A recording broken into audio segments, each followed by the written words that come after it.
I've moved around the Los Angeles arts world for decades. There are plenty of Jews here, and most of them are progressives. This has always been the case.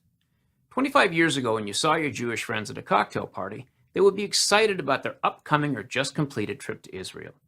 There was a palpable pride in that scrappy little country. But that was beginning to change, and gradually my Jewish friends simply stopped talking about Israel. Why? What happened?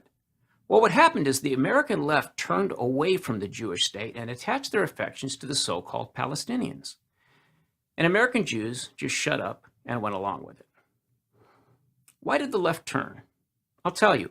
Progressives understand the world by a single formula. To them, the entire human story breaks down to this: oppressor versus oppressed. That's it. Their politics is only that idea. Everything that they are driven to do is in response to that one thing.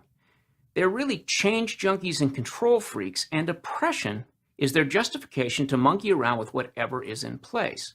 So, when looking at any problem, they must locate both the oppressor and the oppressed. The math is simple. Who's doing well and who's not doing well? Oppressor, oppressed. Now, at one time, Israel was seen as an underdog and therefore the oppressed. This enabled the left to root for her. She was made up of hunted peoples who had survived an attempted genocide. What could be better? And early on, Israel was moving toward a socialist model. Meanwhile, in our universities, a radical professor named Howard Zinn was turning U.S. history on its head. What we'd seen as a country of tough, hard-headed pioneers was being recast as an oppressor nation. And the indigenous peoples who were supplanted by our ancestors were cast as the oppressed. Progressives longed to go back in time and rescue those noble primitives from, well, us. But they couldn't go back in time, so they just hated the white man as best they could while wearing stylish French jackets and making dream catchers. And over there in the Middle East, Israel was losing interest in being a socialist communal underdog. They morphed into a nation of badasses. They fought off every attack and in their spare time built the freest, most forward-looking country in the region. And they did it with capitalism and military might. In a sense, they turned into America Junior, a group of advanced Westerners taming a wild frontier. And so, in the minds of progressives, the Palestinians became the indigenous peoples, the First Nation peoples. They became, well, the Indians.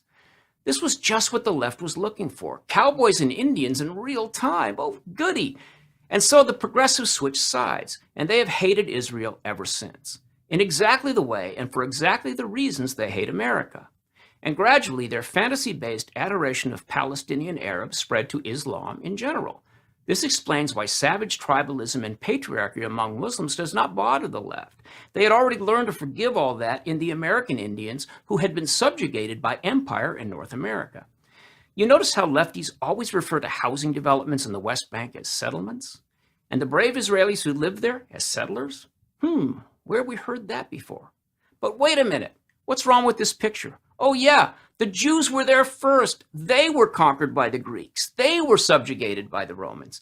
The dead white guys inventing Western civilization were stealing Jerusalem long before Muhammad ever flew there on his magic horse.